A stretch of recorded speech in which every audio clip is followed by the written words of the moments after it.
আসসালামু আলাইকুম, সবাই কেমন আছেন? চলে আসলাম আবারও নতুন আরেকটি ভিডিও নিয়ে। তো গত ভিডিওতে আপনাদের একটা কমেন্ট ছিল যে কাটিং সেকশনে আসলে কিভাবে কাজ হয়, কোন ধারাবাহিকভাবে কাজ হয়, কোন এসওপির উপর ভিত্তি করে কাটিং সেকশন আসলে কোয়ালিটি সেকশন, কাটিংয়ে কোয়ালিটি সেকশন আসলে আহ, কিসের মাধ্যমে কোন পদ্ধতি অনুসরণ করে কাজ করে সেটা সম্বন্ধে জানার জন্য একটা ভিডিও চেয়েছিলেন। অবশ্যই আমি বলেছিলাম যে আমি একটা ভিডিও দিব। তো ইনশাল্লাহ আজকে চলে আসলাম। তো কাটিং সেকশনের যে অপারেশন কোয়ালিটি কন্ট্রোলের জন্য যে ফ্লো চার্ট বা প্রবাহ চিত্র, কাজের ধারাবাহিকতা, সেটা নিয়ে আজকে আলোচনা করব ইনশাল্লাহ। আমি আপনাদের চেষ্টা করব সম্পূর্ণভাবে বোঝানোর জন্য। যদি কেউ না বোঝেন কমেন্টসে আমাকে নক করবেন, আমি চেষ্টা করব বোঝানোর জন্য। আর ভিডিও না টেনে চেষ্টা করবেন ফুল ভিডিওটা একটু ধৈর্য সহকারে শোনার জন্য। আপনি কিছু শুনলে হয়তো বা এখান থেকে কিছু শিখতে পারবেন, জানতে পারবেন, যেটা পরবর্তীতে আপনার ক্যারিয়ার ডেভেলপের জন্য, আপনার পোস্ট ডেভেলপের জন্য বা আপনার ইন্টারভিউতে বিভিন্ন কোশ্চেনে কনফিউশন থাকলে এখান থেকে অনেক কিছু জানতে পারবেন। তো শুরু করছি। প্রথমে আমাদের কাটিং সেকশনে প্রথম কাজ হচ্ছে ফেব্রিক্সে যখন ইন হাউস হয়, তখন ফেব্রিক্স ইন হাউস হওয়ার পর সেই ফেব্রিকগুলো প্রথমে ল্যাব টেস্ট করতে হয়, ল্যাব টেস্ট রিপোর্ট করতে হয়, জিএসএম রিপোর্ট করতে হয়, শিল টেস্ট রিপোর্ট করতে হয়। এই রিপোর্ট রাখতে হয়। এই রিপোর্ট করার পর সেই গার্মেন্টসটা যদি ভালো থাকে, কাটিং নেবল হয়, তাহলে সেই গার্মেন্টসটা চলতে ফেব্রিক্স রিল্যাক্সেবল এরিয়া, যেখানে ফেব্রিক্সটা রিল্যাক্স দেওয়া হয়। স্ট্যান্ডার্ড অনুযায়ী ল্যাকড়ার রিল্যাক্স আলাদা আছে, কটনের রিল্যাক্স আলাদা। যেমন ল্যাকড়া 48 ঘন্টা, কটন 48 ঘন্টা বা 12 ঘন্টা দিলেও হয়, ফিলিস 24 ঘন্টা, এরকম স্ট্যান্ডার্ড আছে। এই স্ট্যান্ডার্ডে ফেব্রিক্স রিল্যাক্স দেওয়া হয় এবং রিল্যাক্সে একটা রিপোর্ট রাখতে হয়, কখন রিল্যাক্সের টাইম শুরু হয়, কখন স্টপ হয়েছে, কখন কাটিংয়ের জন্য রেডি করা হয়েছে। ফেব্রিক রিল্যাক্স ওকে থাকলে তখন চলে যায়। ফেব্রিক্সে যদি কোনো প্রবলেম থাকে, ডায়ার যদি কোনো প্রবলেম থাকে, সেক্ষেত্রে ময়েশ্চারে যদি কোনো প্রবলেম থাকে, সেক্ষেত্রে ফেব্রিক্সটাকে স্টিমিং করা হয়, উইলিং মেশিনে রিল্যাক্সেশন করা হয় ডায়া কমানোর জন্য, জিএসএম বাড়ানো কমানোর জন্য। যখন এটা কমপ্লিট হওয়া যায়, তখন কমপ্লিট হওয়ার পর গার্মেন্টস প্যাটার্ন অনুযায়ী, রেশিও অনুযায়ী কত বীজের মার্কার করতে হবে, সেই অনুযায়ী মার্কার করা হয়, কত বীজের রেশিও এবং রেশিও অনুযায়ী মার্কার দেওয়া হয়। এই মার্কার যখন কাটিং ফ্লোরে আসে, সেই মার্কারটা যে ব্লক টেবিলে যে কোয়ালিটি আছে সে কোয়ালিটি চেক করে, হার্ট প্যাটার্ন দিয়ে মার্কারগুলো চেক করে যে হার্ট প্যাটার্নের সাথে পয়েন্টগুলো ঠিক আছে কিনা, লেন্থ চেস্ট বটমগুলো দেখে যে ঠিক আছে কিনা। যখন ঠিক থাকে তখন সাইজ সেটের মেকিং সেকশন, সাইজ সেট তৈরি হয়। সাইজ সেট তৈরি হওয়ার পর যদি সাইজ সেট ওকে থাকে, তাহলে সাইজ সেট ওকে হলে বাল্কে চলে যায়। যদি বাল্কে ওকে হয়, বাল্কে চলে যায়। যদি ঠিক না থাকে তখন আবার রিকাটে চলে যায়।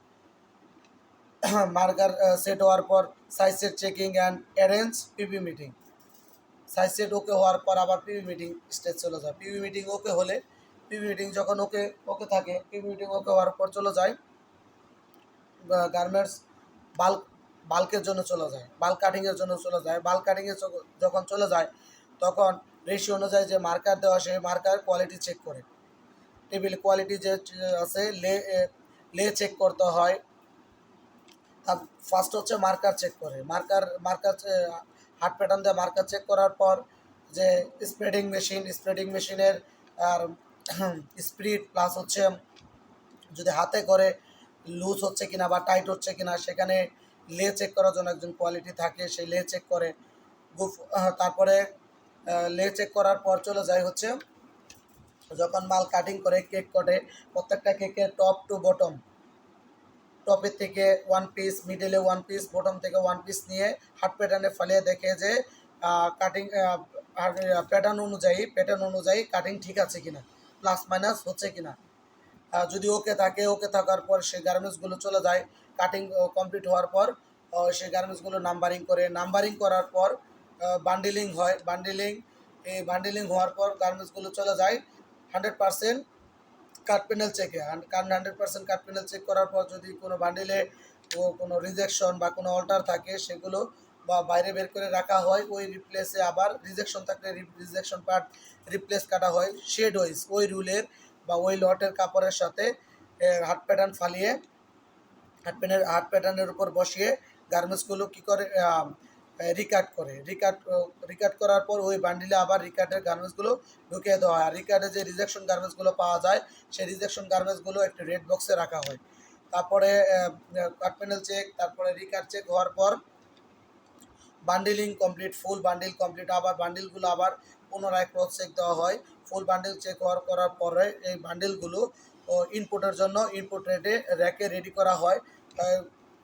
রেডি করে লট অনুযায়ী, লট বা রুল অনুযায়ী বা ব্যাস অনুযায়ী ইনপুট র্যাকে রাখে। ইভেন ইনপুট র্যাকে রাখার পর ওই লট বা রুলের উপর বেস করে অ্যাপ্রুভাল নেওয়া হয়। আগে রিপ কলার বা কাপ এগুলোর অ্যাপ্রুভাল নেওয়া হয়।